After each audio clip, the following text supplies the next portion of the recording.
My brother-in-law and his fiancée planned to destroy my wedding to steal the spotlight, but I investigated his past, and what I found with his 4 ex-girlfriends exposed them in front of everyone at their own ceremony.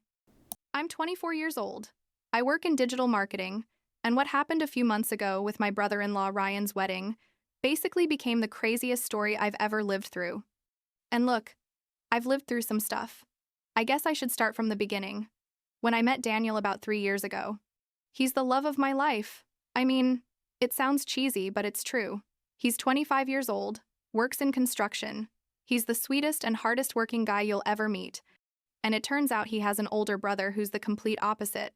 But I'll talk about that later, because that's where all the drama is. When I started dating Daniel, I obviously met his family. His parents are good people, a bit traditional, you know, the type that thinks the oldest son is the prince of the house. And Ryan, Daniel's brother, was 25 at the time and basically was the golden child, the one who could do whatever he wanted without consequences. Daniel had told me a bit about him, that they always compared him to Ryan, that Ryan was the successful one with his finance job, that Ryan was the handsome one, the charismatic one, all those things that make a younger brother feel like crap his whole life.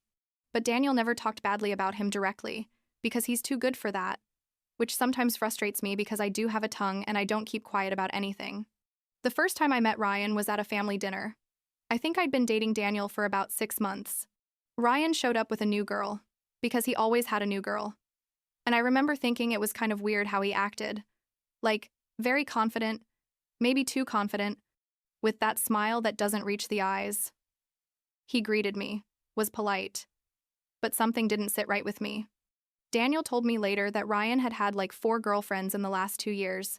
They all ended up leaving him for reasons that were never clear, and I thought, well, that's a huge red flag. But it wasn't my problem. So I didn't say anything. About 2 more years passed. Daniel and I were doing great.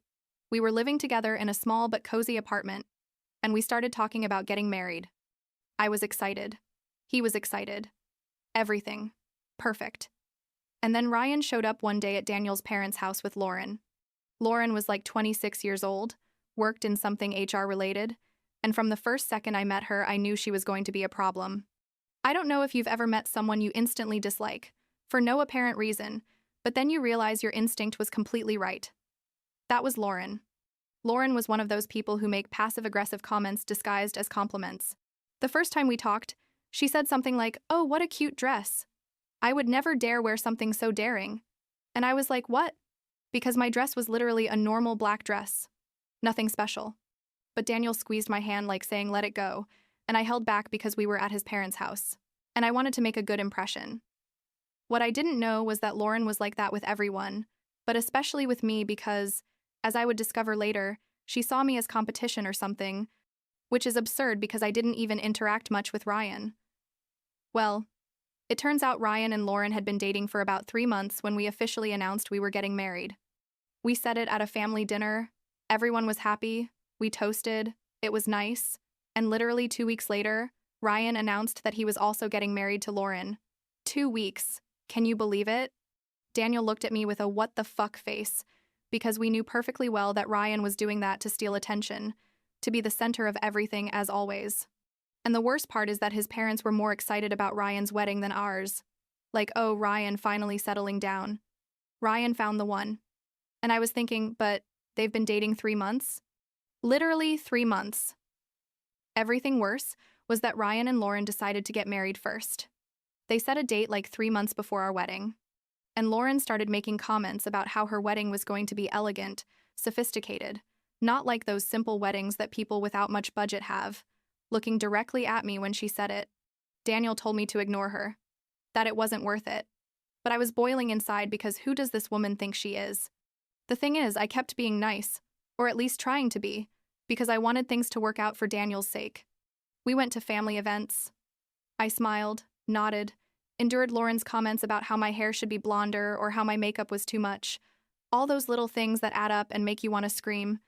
And Ryan was always there, supporting her, laughing at her cruel jokes, looking at Daniel like he was less than him. I saw how that affected Daniel, how he got quiet after being with his family. And that broke my heart because I didn't deserve that. And then what changed? Everything happened. We were at Daniel's parents' house one Sunday, like 2 months before Ryan and Lauren's wedding. It was one of those family lunches that drags on all afternoon, with coffee and dessert and conversation that never ends. I needed to use the bathroom. I went upstairs, and when I was coming down, I heard voices in the living room. It was Ryan and Lauren talking. I didn't want to eavesdrop, honestly, but something in the tone of their voices made me stop. They were talking quietly, but I could hear them perfectly from where I was. Lauren was saying something like, "And at their wedding, I'm going to make it so awkward. I'm going to stir up drama among the bridesmaids. All those girls are so easy to manipulate." And Ryan was laughing, like an evil laugh, and said, "And I'm going to give a speech that will humiliate them. I'm going to tell all those embarrassing stories about Daniel. It's going to be epic." And Lauren responded, "Yeah, they're going to regret overshadowing us with their announcement. Like they're special or something." I froze. I literally couldn't move. I felt blood rushing to my face. My hands were shaking, and I had to bite my lip to not run down and confront them right there. I waited until they finished talking and went to another room, went down as normally as I could, grabbed Daniel and told him we had to leave, that I felt sick, any excuse. In the car, I told him everything, word for word what I had heard, and I saw his face go from confusion to disbelief to pure anger. Daniel wanted to confront them immediately, but I told him no, that if we did that, they would just deny everything and play victim. I had to think this through. I had to be strategic, because if there's one thing I've learned in life, it's that revenge is a dish best served cold, and I was going to serve this dish frozen. Daniel trusted me, though he was worried things would get out of control. But I promised him I wouldn't do anything crazy, just something fair. And that night, I couldn't sleep. I was tossing and turning in bed, thinking about all the options. I could confront them at the next family gathering, but that would only cause drama, and probably Daniel's parents would take Ryan's side because they always did. I could sabotage their wedding, but that would make me look like the bad guy, and it wasn't Daniel's style. And then something better occurred to me. Something that required research but would be totally worth it. I remembered all the times Daniel had mentioned Ryan's ex-girlfriends, how they had all left him, how Ryan always said they were the crazy ones, the dramatic ones, that he hadn't done anything wrong. And I thought, what if they weren't the problem? What if Ryan was the common denominator? So I started searching on social media. I spent hours, literal hours, looking for the names Daniel remembered, checking old photos on Ryan's profile, following leads. I found 4 ex-girlfriends: Amy, Becca, Lisa, and Danielle. They were all between 24 and 28 years old. They all seemed like normal girls. None seemed crazy or dramatic like Ryan said. I sent them private messages, very careful ones, like, "Hi, I know this is weird, but I'm the girlfriend of Ryan's brother, and I have reason to believe Ryan isn't who he says he is, and I'd like to talk to you if you're willing." I didn't expect them to respond. Honestly, I thought they were going to ignore or block me, but it turns out all 4 responded. All 4. And they all had stories to tell. Amy told me that Ryan had cheated on her with 2 girls at the same time while they were living together. Becca told me that Ryan stole money from her savings account, like $3,000, to pay gambling debts she didn't know he had. Lisa explained that Ryan had lied to her about his job, that he said he made double what he actually made, and when she found out, he accused her of being materialistic. And Danielle, the most recent one before Lauren, told me that Ryan had emotionally manipulated her for months, making her believe she was crazy when she questioned obvious things, like messages from other girls on his phone. I talked to each of them for days, gathering information, evidence, messages, emails, everything. And I told them my plan. I told them Ryan was getting married, that his current girlfriend was a horrible person who deserved to know the truth, and that I wanted to do justice not only for Daniel and me, but for all of them who had been treated like trash. I asked them if they would be willing to show up at Ryan's wedding, to confront him in front of everyone, to expose everything he had done. And all 4, without hesitation, said yes. We organized everything with military precision. Basically, all 4 were going to attend Ryan and Lauren's ceremony. They were going to sit in different places to not raise suspicion. And when the priest or judge or whoever asked if anyone had any objection to this couple getting married, they were all going to stand up, one by one, with evidence in hand. Letters Ryan had sent them, screenshots of conversations, receipts of things he had stolen from them or bought with their money, everything. It was perfect. It was brilliant. And I was excited in a way that's probably not very healthy, but I didn't care. Ryan and Lauren's wedding was at an elegant place, an event hall with gardens and the whole show. Obviously, Daniel and I were invited. We were family. So we went. I wore a navy blue dress, simple but nice, and Daniel wore a suit. We were nervous. I'm not going to lie, but also excited because we knew what was going to happen. The girls were already there. I had seen them when we arrived, seated strategically in different sections of the hall. The ceremony started normally. Lauren walked in with her white dress that probably cost more than our apartment. Ryan was there all pompous with his expensive tuxedo, and I was thinking, how long is that smile going to last? The judge started with the traditional vows. Everything was going according to plan. And then the moment came. If anyone knows any reason why these two people should not be married, speak now or forever hold your peace. And Amy stood up. Just Amy at first. Everyone turned to look at her. The hall went completely silent. And Amy said in a firm voice, I have a reason. Ryan cheated on me during the 2 years we were together. I have proof. I have messages. I have everything. Ryan went pale, like white as paper, and Lauren was looking at him not understanding what was happening. But before anyone could react, Becca stood up. And then Lisa. And then Danielle.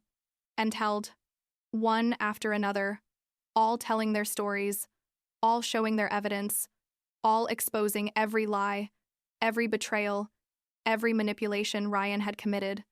The chaos that broke out was indescribable.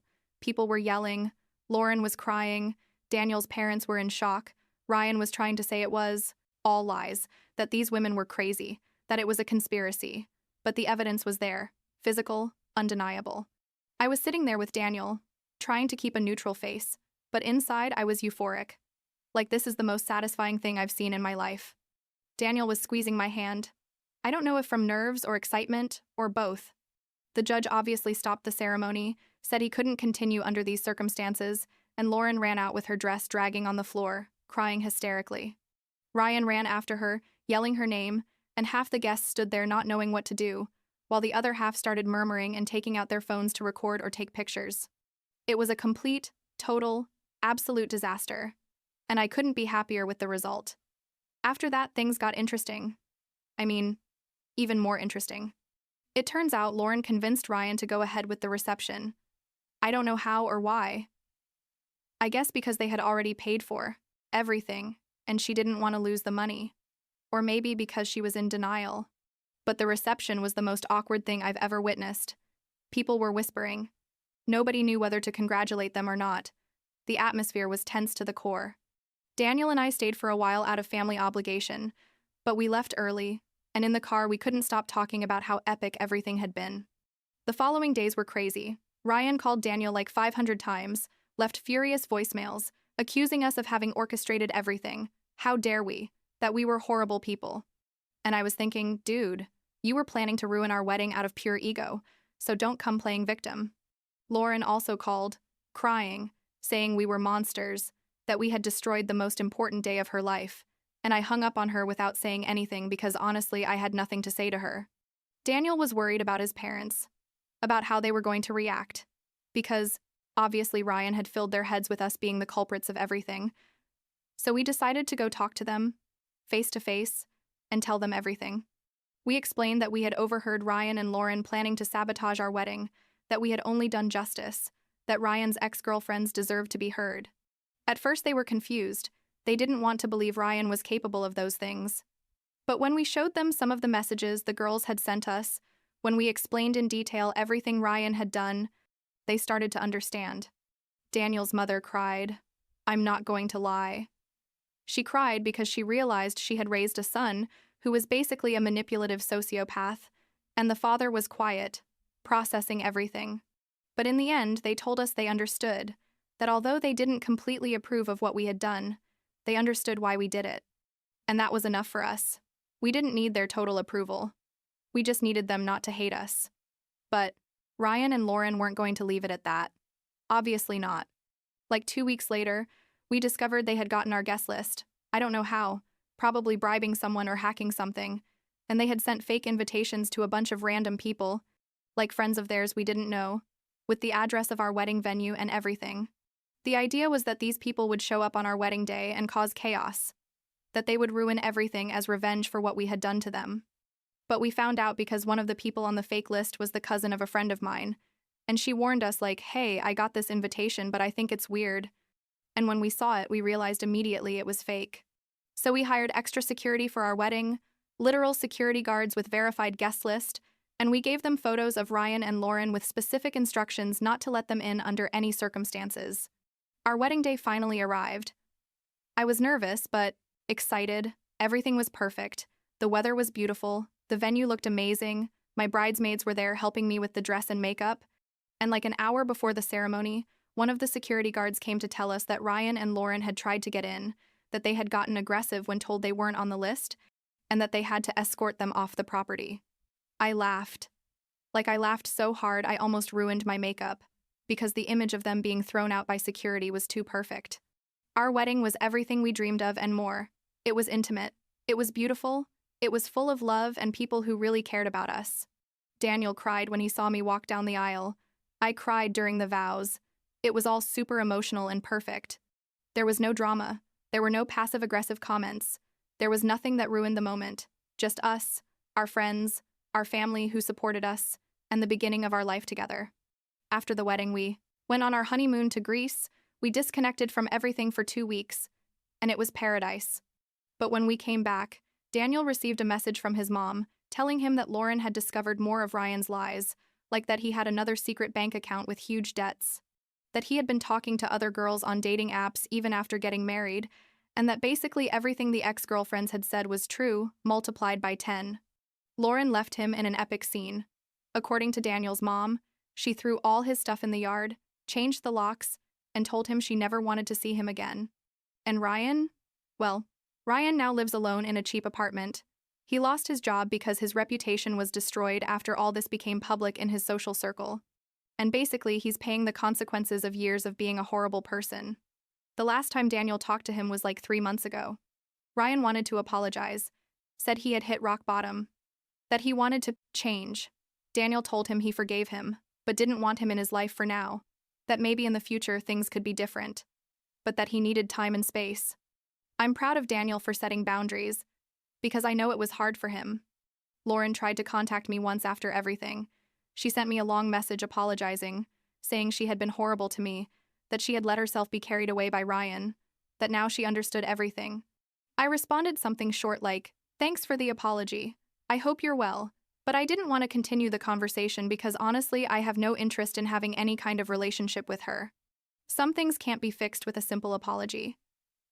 And what she tried to do to me, what they planned together, that's not forgotten just like that. Now, Daniel and I are living our best life. We just bought a small house on the outskirts of the city. We're planning to have kids eventually. And things are good. They're more than good. Sometimes I think about everything that happened, and it seems surreal to me. Like, did we really live through all that? But yes, we did. And although it was stressful and dramatic and a bunch of things, it was also satisfying in a way I can't explain. Seeing someone who is planning to hurt you get exactly what they deserved, that has something poetically just about it that makes me smile every time I remember it.